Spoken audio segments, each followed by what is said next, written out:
Chelsea, Zoom Emily, thing, Stephen. but I just saw your. I'm going to go ahead and okay, do the is muting. things all right with We'll have 85 so far. That's great. Okay, I'm rudely muting everybody, and then I think people can unmute it, Will, if you're the reader. We'll see if that works. So welcome everybody to the latest Able Muse press reading. We have a wonderful lineup tonight. We have Chelsea Woodard, Emily Leithauser, and Stephen Kampa. And before we get started with their readings, we will have a few words from Alexander Peppel, Alex to many of you. Alex founded and edits Able Muse, the journal, and runs Able Muse Press, and also founded and directs the Erratosphere online workshop. His poetry and prose have been or will be published in Barrow Street, River Styx, American Arts Quarterly, Light, Think Journal, Euphony, Per Contra, Eclectica, Measure, and elsewhere. He edited the Able Muse anthology, which came out from Able Muse Press in 2010. And Alex, please take it away.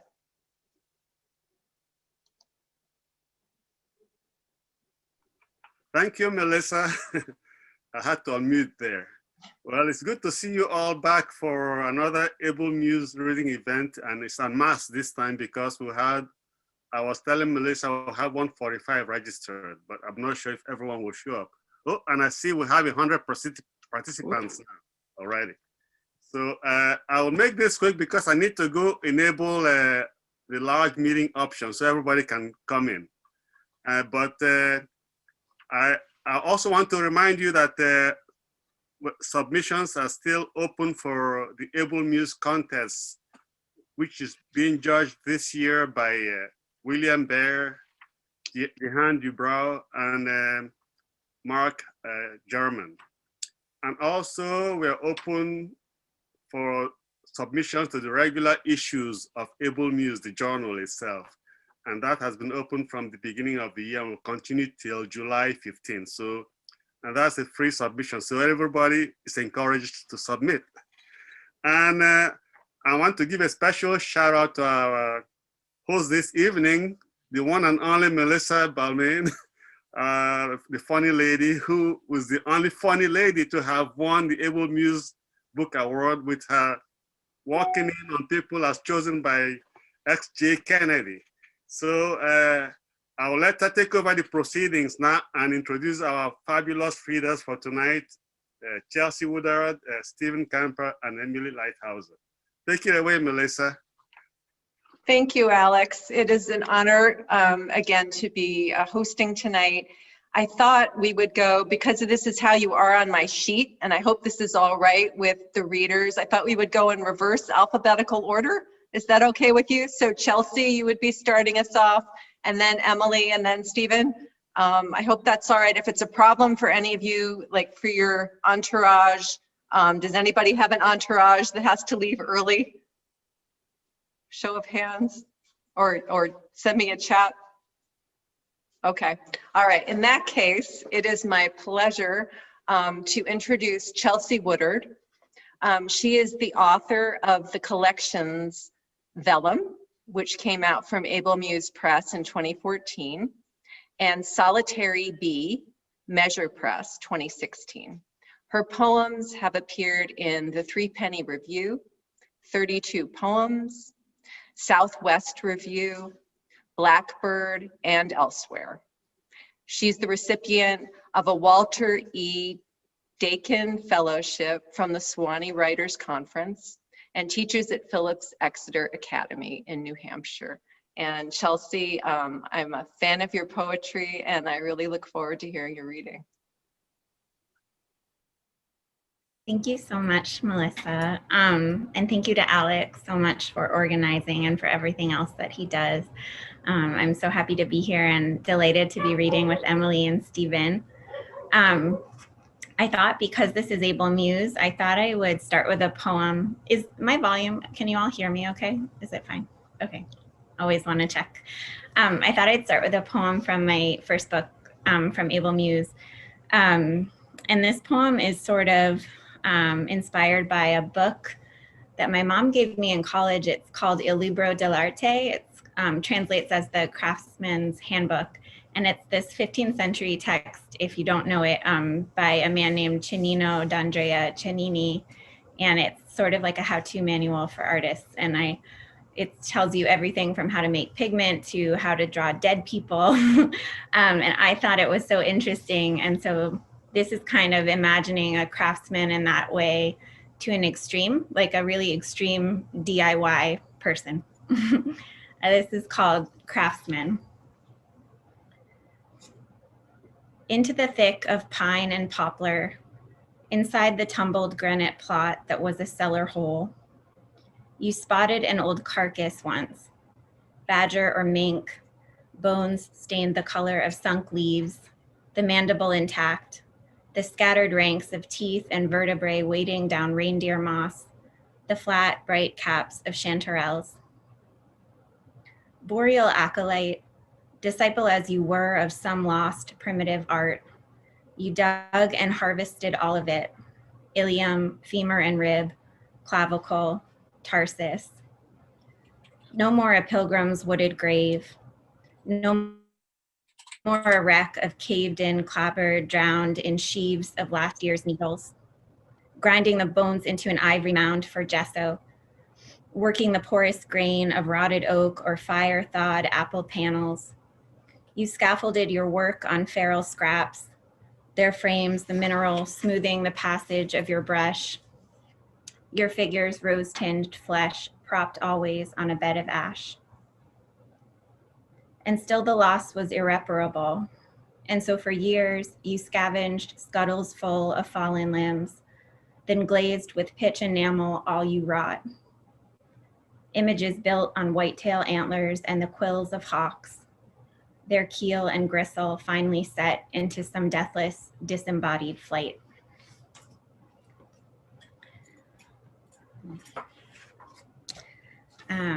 This next poem is from a manuscript I finished recently, and the title and the first section are focused on collectors.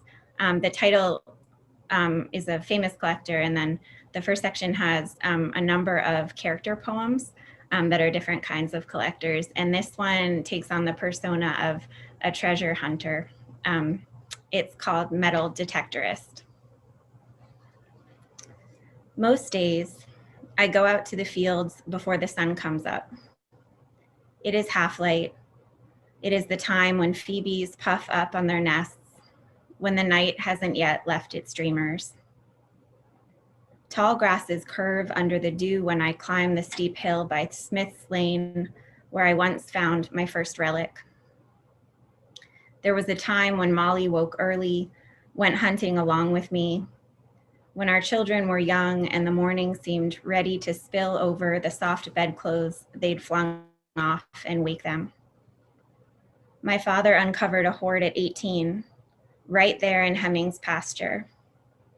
His stories were ingot-filled, brimming with bullions and neck rings, the intricate smithwork of Vikings. I hear his voice in the knolls as I lower my seeker, time mowing the sun with his scythe. I imagine I tower above buried conquerors' plunder as I put on my headphones and clutch tightly my pinpointer. My father tutored me to listen for the touch of God, the ping that signaled treasure. I found a rivet once, a silver hilt inscribed with crosses, the mud-rimmed wreckage of a world somebody built.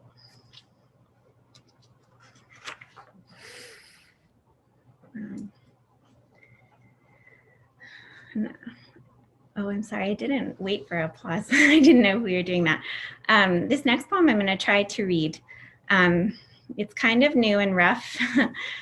I might quit, but I'm going to try. My father passed away last week, fairly suddenly. And this poem is about the type of thing, excuse me, about the type of thing he would do pretty regularly, helping a neighbor despite how strange an act it would be. And I knew at the time when he told me about it really casually, I knew it would be something I would write a poem about. So I asked him for some specifics. This is called Sabbath.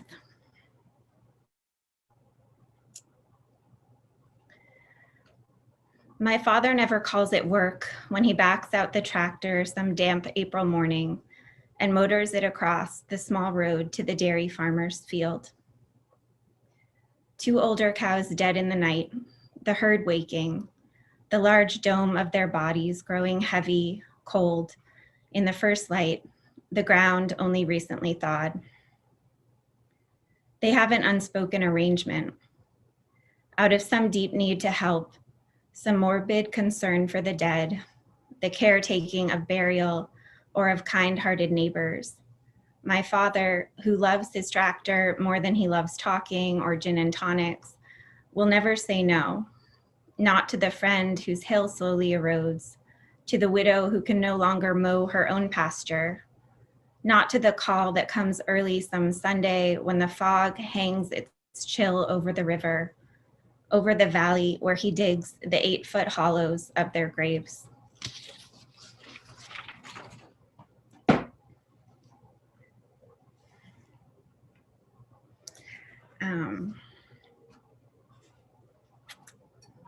This next poem is from a series of pandemic poems that I wrote over the spring and summer.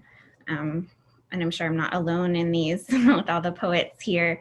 And because of remote teaching, I was really fortunate to be able to spend quite a bit of time at a family camp in Western Maine on this large lake. And I was there during like what they call the ice out, which doesn't happen until early May. And it's pretty otherworldly. It was a 3-day event and it was like nothing I've ever seen before. This is called Ice Out Pandemic. The evening was awash in silver panes, drifting Pangea-like across the swelling water. Water surges from a spring in the clearing where I crouch with my 5-gallon bottle to carry home, where the morphing lake still harbors bald eagles and loons that float large at the edge of our beach dock. There have been moments of stillness before, when I felt beached like winter-rocked driftwood or cracked hulls, ice-gnawed moorings, and the frayed ends of bow lines, where I felt as I do now through storm windows of warped glass, when the winter is past, but the cloistering lingers. I finger ice shards washed up against shore rocks, take pictures of fog and the faraway outlines of loons, fishing or calling as we would call to each other over the cold and shifting surface of our world. Our bodies are ruled by these squalls, coming out of the south this morning, pushing the last sheets of ice into splinters. I pick out slivers of old conversations, our faces through screens of metal and memory, and wonder if the world I woke up to this morning, open water, whitecaps, and wind, the far shore clear, is what I dreamt, or if this dream we shared has made the known world unrecognizable.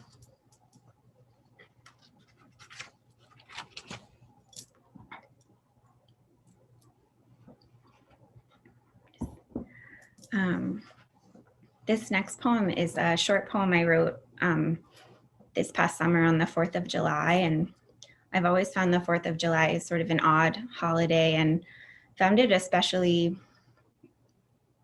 contradictory this year. I think in part due to the heightened national awareness of and attention to the continued violence towards Black Americans.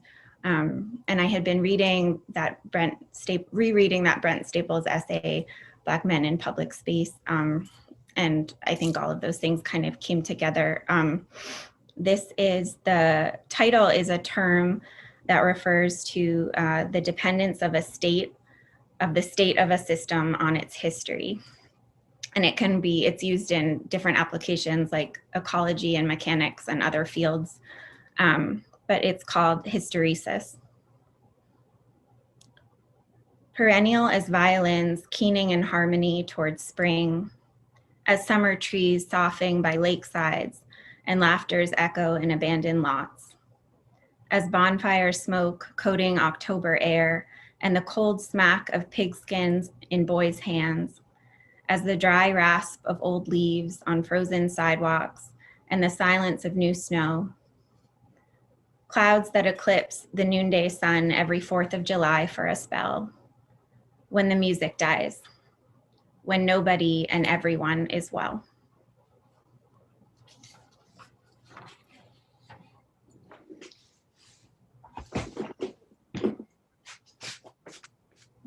I'm just going to read 2 more poems. So this is the second to last poem, and it's a new poem.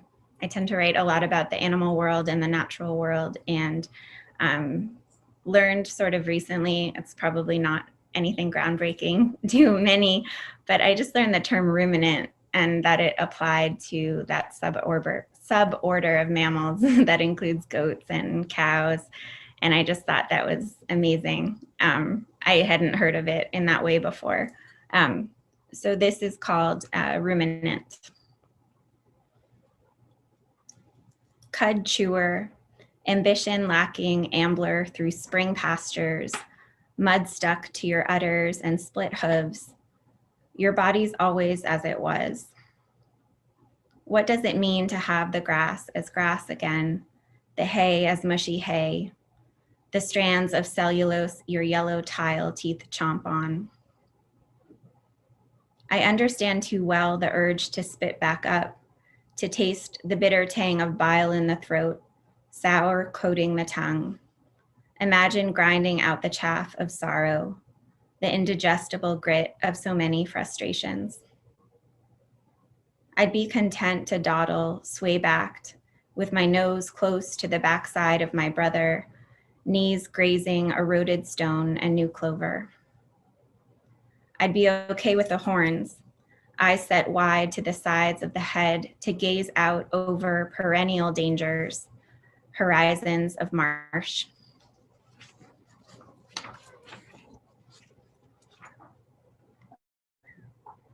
And this is the last poem I'll read. It's an old poem, but it didn't find its way into either book, but I thought I would read it. I was feeling sort of nostalgic. And it's about this very small town that I grew up in. I know there are a few folks here tonight who are from this community.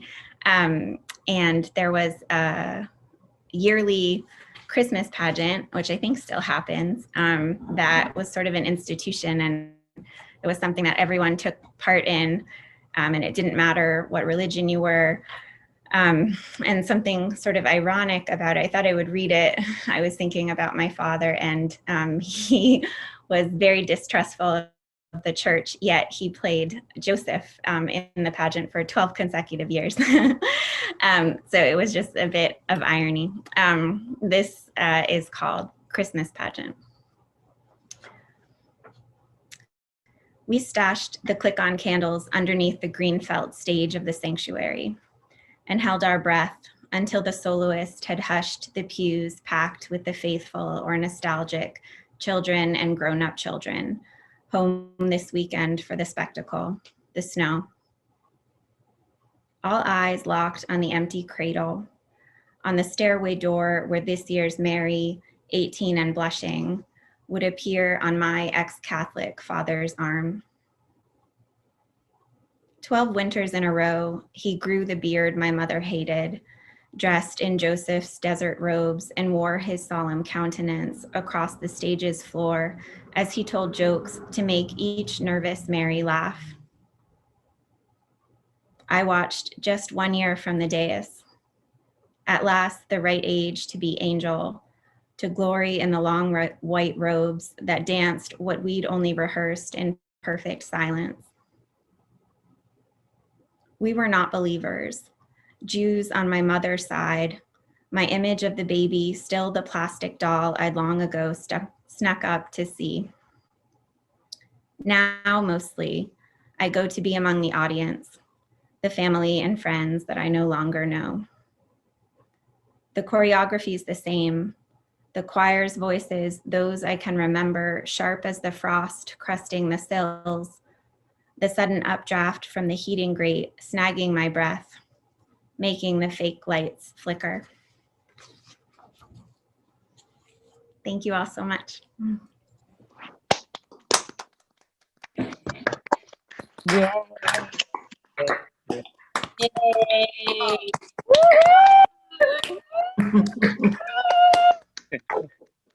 Wonderful, Chelsea. We love you. We love you. We love you. We love you.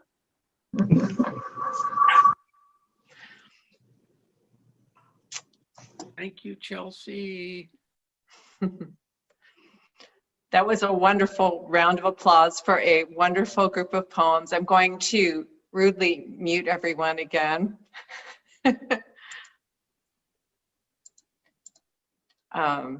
Chelsea, thank you so much.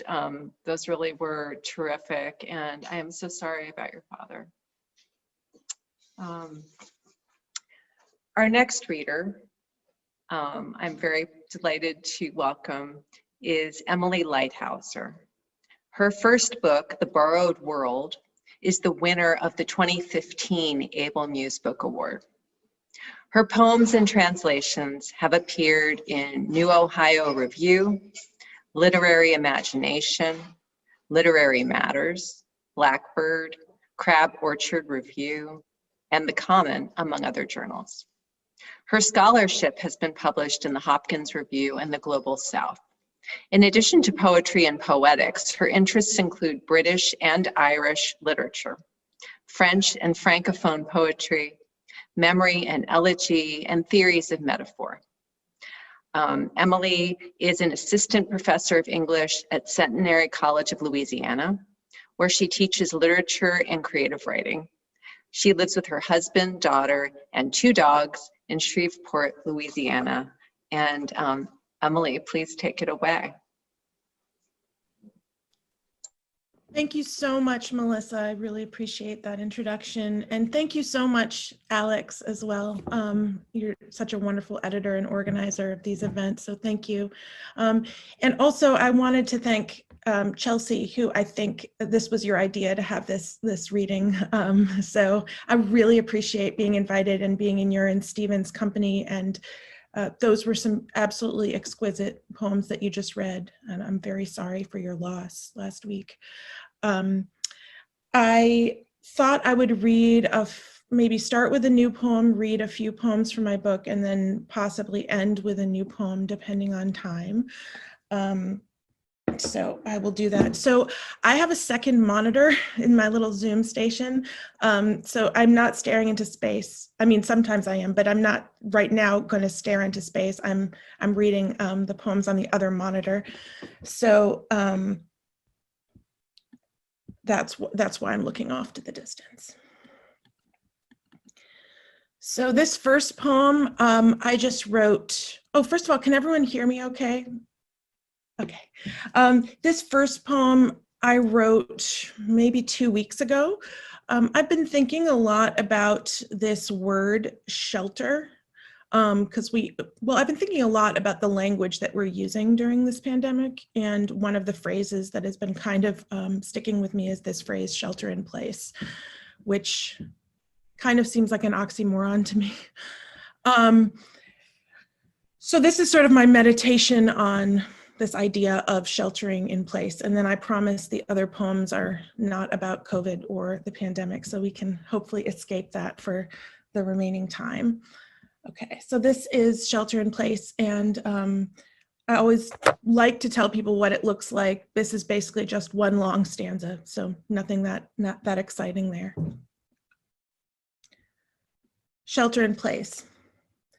When we leave the house, we're afraid. We double mask, we rub our blistered hands with alcohol. We step away from people, even when the corners of their eyes curl upward, suggesting forgiveness, shy, friendly purpose. We ask ourselves if we are wrong, are atavists recoiling from a world that other people hold and touch and use. The few transactions we allow reveal our grit, our trust, our greediness. We abuse the fearlessness of others. Tell them, go to the grocery store, mail me this letter, talk to the person shaking in the cold outside.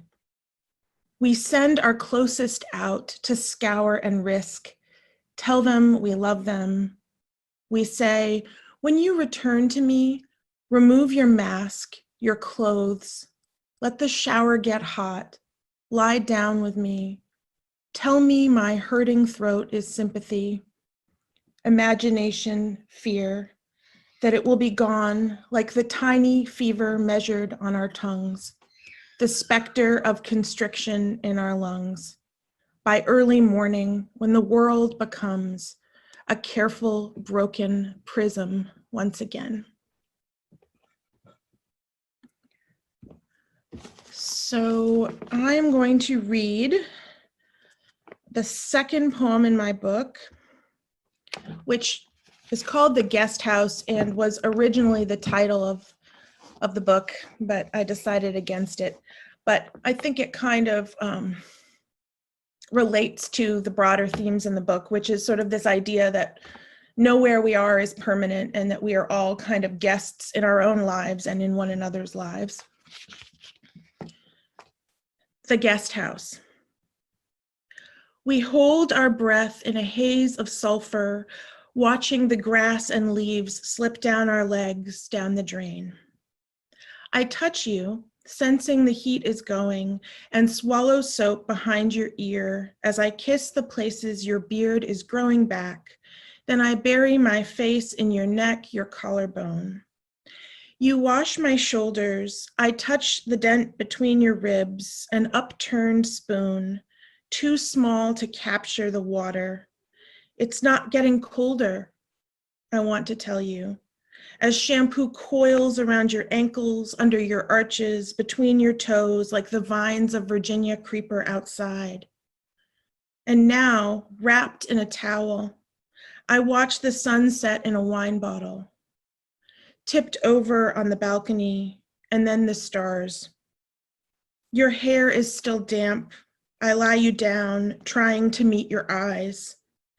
I should have known that night, our hips knocking softly together, my mouth on your shoulder, to meet your eyes for longer. We're in a wooden bed carved for guests, in someone else's house, in sheets that smell like the sawdust and wild lilies outside. I should have made the scraps of light shining from the main house into our room, moving with our movements into a memory.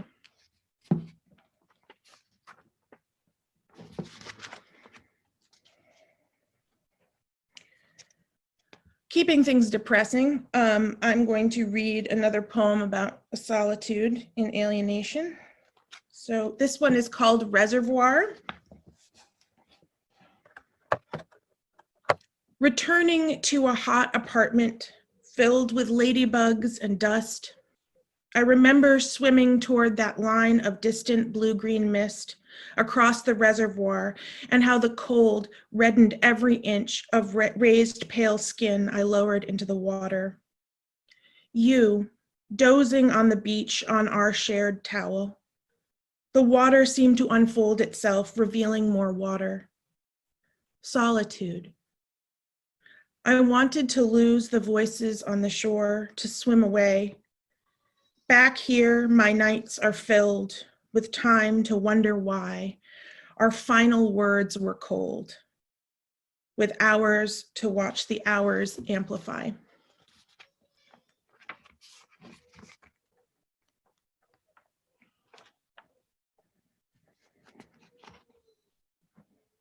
Okay, I'm going to read a poem called Delay.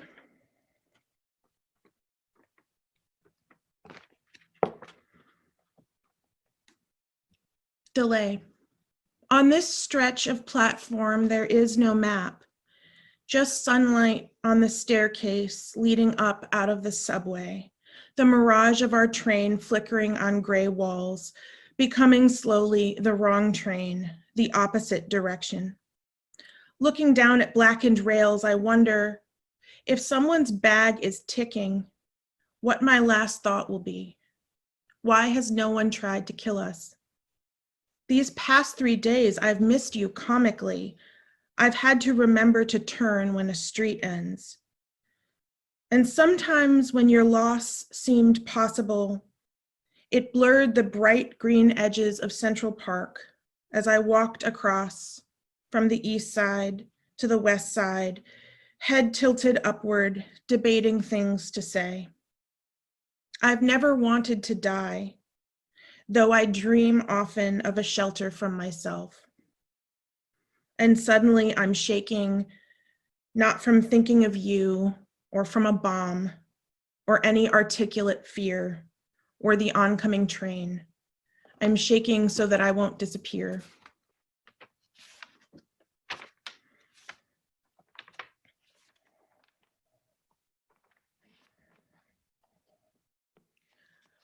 So since I think that this crowd is friendly to form, I'm going to read a sonnet that I wrote, and it is, I'm adapting some of Borges in this sonnet.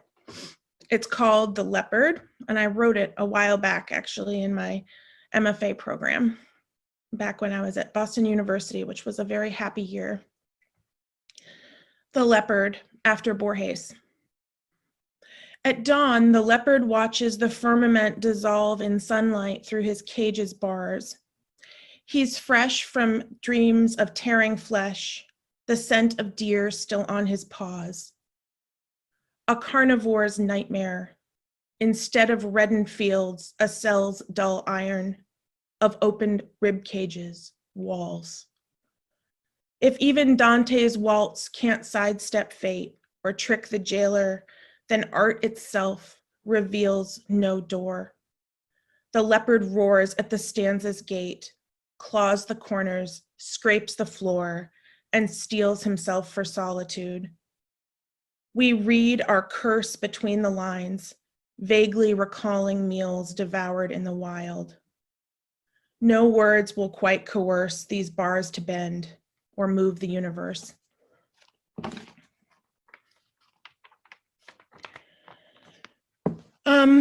Thank you. So I'm gonna finish with a poem that I wrote, let's see, about a year ago. So I'm a little bit sensitive about this. This is kind of hard for me to read. Don't worry, it's short. But my husband and I had a miscarriage a few years ago, and we really wanted a child, and unfortunately now we have a child. But it was a very, very traumatic experience. And I think that women don't write about these experiences openly enough or talk about them enough. So I thought that I would read this poem, which is pretty personal. So I apologize to my students if they are a little bit overwhelmed. Okay, this poem is called Cardiac Flicker. For those of you who have not been in the position of staring at an ultrasound of, your womb, you would not know that the term for when you can see the heartbeat on the screen move like flickering is called the cardiac flicker, even if you can't hear the actual heartbeat. So like when the fetus is basically very small, you can sometimes only just see that like flickering light, like a little firefly, right? And you don't actually hear the heart beating. Okay, so that's where cardiac flicker comes from. Cardiac flicker. Tomorrow will be 8 weeks since I lost you. Slightly longer than I knew you. I threw out my underwear, tucked the Polaroid style ultrasounds in a drawer with the self-help books and a harvest of cards. I threw out 2 pairs of pajama pants. You dotted one with blood, the other I wore to the ER, leaving it like molted skin on the linoleum. That first Sunday, I drove to Walgreens, came home, and peed on 3 sticks. I lined them up like baby dolls. I checked on them. Their double lines were quiet highways. Cradling the phone, standing mud deep in the driveway, I called my mother. She told me to wait to tell my sister. I told my sister. I photographed the tests, texted them to my dearest friend. There are moments when I am convinced I am entirely alone and need to announce my private empirical acts. The doctor said you were older than I knew you were. We made you on day 17 or maybe 19. I opened you several times like an advent calendar square and then stuck you closed again. When the doctor first drew my blood, my only wish was not to lose you before Christmas. But then I got greedy before the new year. Numbers, which are nonsensical and inscrutable and indispensable, doubled and tripled and doubled and stopped doubling. But still you were. It was January, and I kept willing you to grow as large as a pearl, or at least as a small, knotty opal, beautiful and milky and dense. But you kept being younger than I knew you were.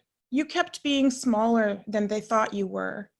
And I wonder now why people think the miraculous and the quotidian are contradictory, when every clap of thunder is a surprise, a collaboration made of air.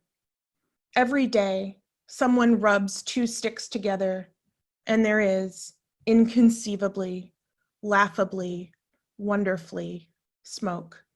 And then, awesomely, immeasurably, fire. We made you, heard your heartbeat. Hearing is a metaphor. They call it a cardiac flicker. We couldn't see it, even with their granular, futuristic machine, even with the wand they moved inside of me. But I saw the waves, the ripples inside the innermost part of a flame, the part we study. When we are sad or children or drunk or full of wonder and cannot take our eyes away from fire. Thank you.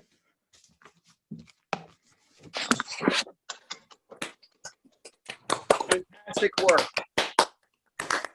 Baby.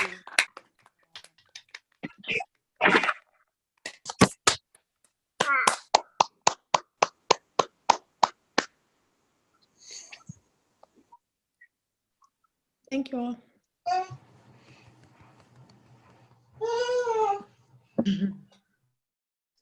Emily, thank you so much for those wonderful and moving and vivid poems. I so enjoy your work. Thank you.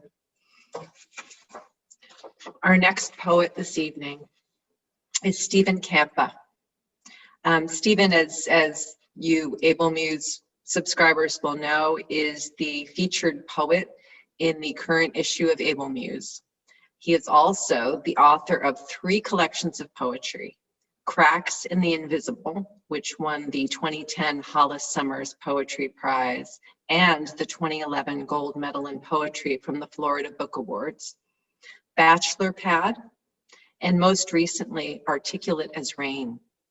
Stephen's work has been included in Best American Poetry 2018 and Together in a Sudden Strangeness, America's Poets Respond to Pandemic. His poems have also been awarded the Theodore Redke Prize, first place in the River Styx International Poetry Contest, and 4 Pushcart nominations. He teaches in the English department at Flagler College. This spring, he's the writer in residence at the Amy Clampett House. And Stephen, you know I'm a fan of your poetry, and I look forward very much to your reading. Thank you so much, Melissa. Can everyone hear me? Am I audible? Good, excellent. Thank you, Melissa. I read your wonderful book this week, such a pleasure. And thank you to Emily and Chelsea. Thank you to Alex for organizing this. If you're still here, if you're still with us, you may be wondering, can this get any better? And the answer is no. It's about to take a turn south right now. You've heard all the good poems. I apologize in advance for that, but I'm sitting here amazed by Chelsea and Emily's work. I'm also sitting here in front of a bookshelf that is not mine. As Melissa mentioned, I'm at the Amy Clampett House this winter, and so that sort of impressive array of books is not my array. Right before we began this reading, I got a voicemail from Greg Williamson at Hopkins, who told me that his students had read my book this week and asked if I might read a poem from it for them. So if there are any students in Greg's class, this is for you. The poem is called The Reclamation of Paradise. I thought it'd be nice to begin sort of in Eden. The butterfly's abrupt communique said all there was to say.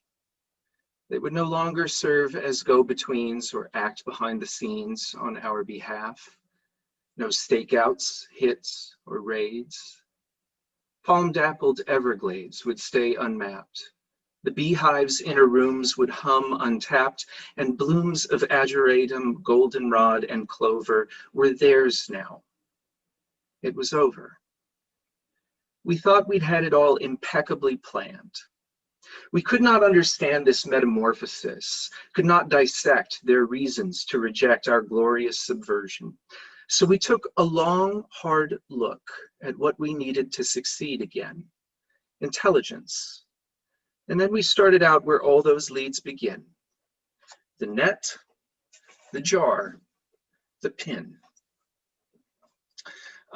Alex has been so kind to me over time and published poems before this most recent issue. And I thought it might be nice to read a poem from my most recent book that originally appeared in Able Muse.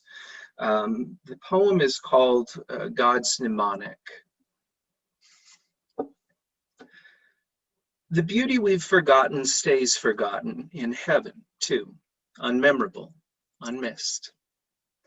By contrast, our disfigurements persist like igneous rocks or an eternal thought in the mind of God.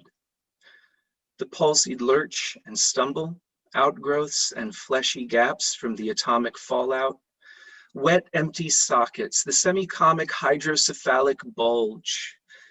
They keep us humble, more down to earth, distinctly kind, and should no more define perdition than election. Why think affliction must preclude affection? Why think our earthly horrors bring no good news of their own? It's time that we confess with every awful blemish, every chronic eruption or collapse, the oldest chthonic law becomes clear. Through our unsightliness, we grow more recognizable from afar. Perhaps God tires of beauty's cool, laconic demeanor. Perhaps pain is God's mnemonic. We scar so he'll remember who we are. I'm going to keep most of the sort of introductory matter somewhat short just because I recognize we have a limited amount of time. But for this poem, which does appear in this recent issue of Able Muse and seemed an appropriate choice since this is an Able Muse reading, I was sort of thinking about the idea of the besetting sin. I believe that's a Dantean notion that we succumb to a particular vice in our lives. And I thought, yeah, but just why one? You know, I feel like a polymath when it comes to wrongdoing.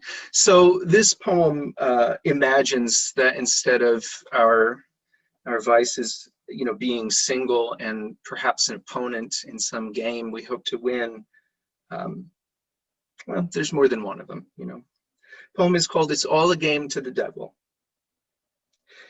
One vice is nice, but less effective than two for someone angling to be wrecked.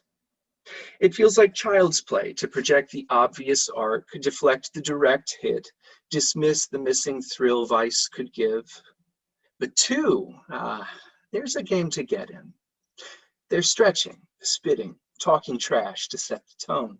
They're placing a friendly bet. They're tugging on the net to hear its lyric twang.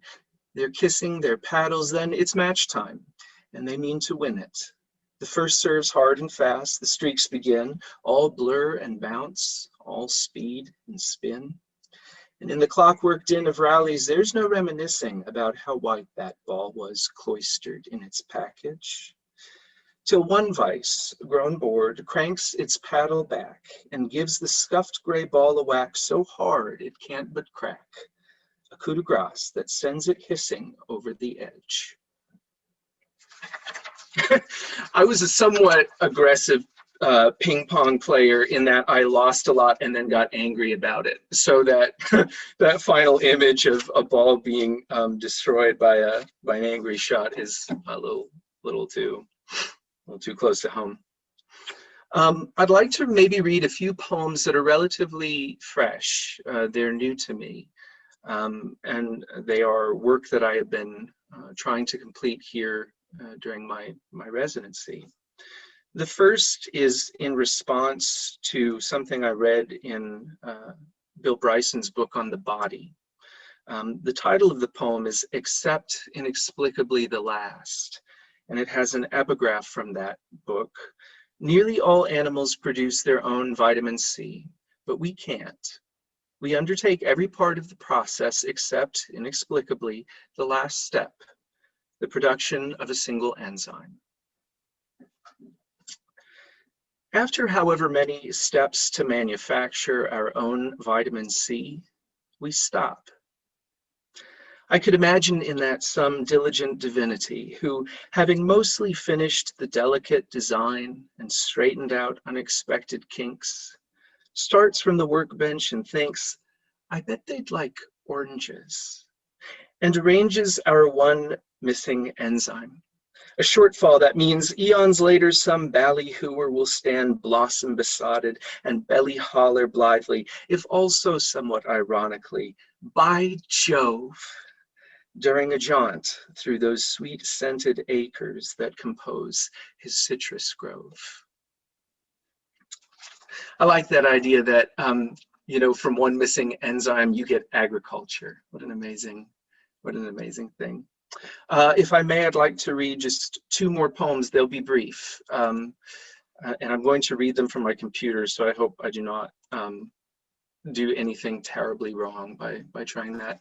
This one is called Commences with the Power, and it too has an epigraph, this one from Peter Meinke, who's a Florida poet. He says, I've lied about God all my life. But who hasn't?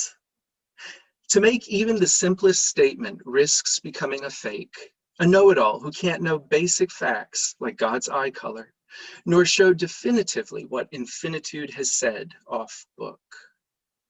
What happens when God is dead disintegrates to skit and scat, guesswork we nonetheless work at. And after that, well, you know the rest. And though we myth-minders have found it best to focus on the resurrection, the part where God draws into his perfection an imperfect people who grow from glory into glory, we also know this story we so happily applaud commences with the power to kill a god. And this last poem is so very fresh that I'm not 100% sure it's done. So please forgive me if there are any infelicities. During the pandemic, I tried to take regular walks, and I was walking in my neighborhood in St. Augustine, Florida, and there was a guy who bicycled past. I thought it was pretty reasonable to infer that he was homeless.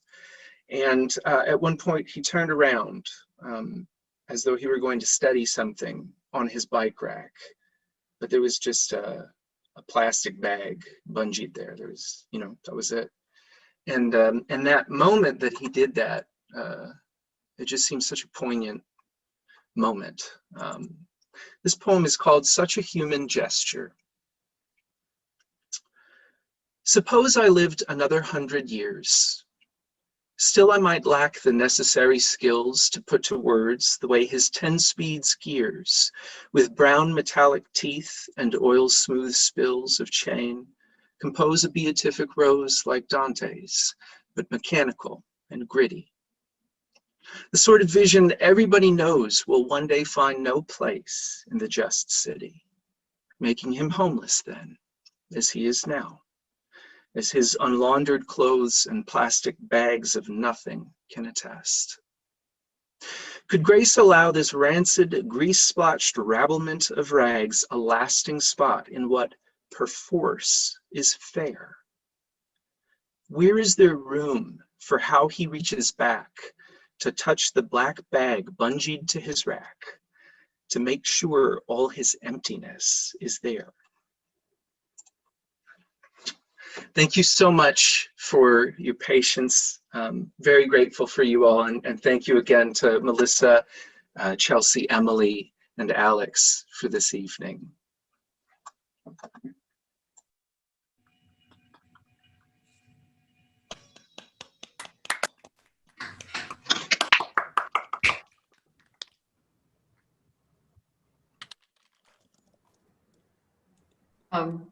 Thank you so much, Stephen. I'm pretty sure everyone here would agree with me that you radically undersold your reading. I enjoyed that immensely. We have a few minutes left for questions. If anyone has a question for Chelsea, Emily, or Stephen, feel free to go. Those not speaking, it's probably good to keep ourselves muted just so that we don't have background noise interfering. But yeah, questions, please, please go ahead. I think, let's see, you can, if I do the gallery view, I could actually call on people if you raise your hand. Any hands? No. Okay. All right. There don't seem to be any questions. Comments? Appreciations? Boundless adoration. There we go. Barbara. You just need to unmute. Maybe I need to unmute you. Let's see.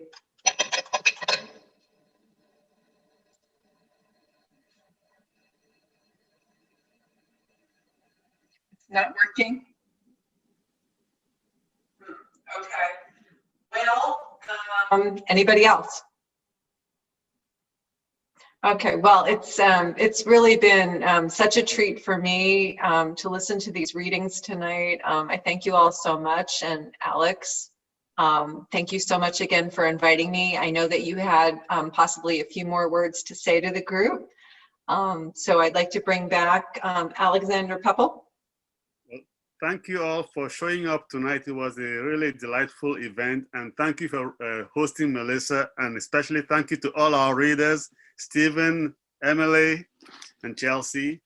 And I hope to see you all again for a similar event in the near future. And I'll be having a recording of this particular event in the next couple of days. That's interesting, Alexander People. On the Able Muse YouTube channel, and I'll notify you all of it when it happens. There's no reason to stay on this, right? Thank you all, and see you next time.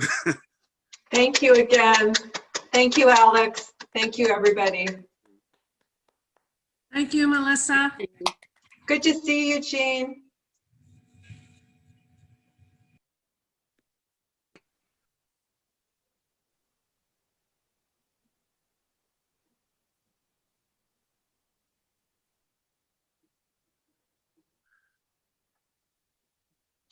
Thank you, everybody. Good night, Mary Ellen. Good night, Jim Bob. It's really kind of amazing to watch the numbers of participants just plummet at the end of the event. Is it if it happened that fast at an actual reading, it would look like a stampede out of the room, which is you know, maybe that might, one's self-esteem might take a slight hit there. Wow. Listen, thank you so much, and Alex, thank you so much. I don't know if my fellow readers are still here or not. Yeah, Still here, totally. Y'all were so amazing. Bravo. You guys were so amazing. That was beautiful. You had Oh. the biggest crowd to date, over 100 people. I think at one point I saw 104 participants. So. Bravo. Yeah. That's such a good turnout for a Zoom reading, Alex. People really love Able Muse and its poets. Thank you. Thank you so much, Melissa, for organizing this. And Yeah. I really- It was my pleasure. Thank you. I mean, you all made it really easy. I asked you for information, you emailed it. It was great. Thank you so much, Melissa and Stephen and Emily. It was such an honor. Those were so amazing. Wonderful. Same. Thank you. Everyone. And thank you, Chelsea. I'm sorry about your loss, Chelsea. Yeah, Chelsea. I'm astonished that you read that poem in the middle of your reading. That was beautiful. I was so astonished and proud. Every bit of it. Just unbelievable. That was incredible. Oh, you're so sweet. I don't think it's finished, but it felt important to read it. So thank you. Thank you so much. Well, thank you guys, and I hope you all have a wonderful rest of your Friday. You too. Everybody stay well. In person at some point. That would be so good. Yeah. Imagine that. Bye, everyone. Happy Friday. Bye-bye. Yeah. Bye. Good night. Bye. Bye. Off to make lasagna. Bye. Bye.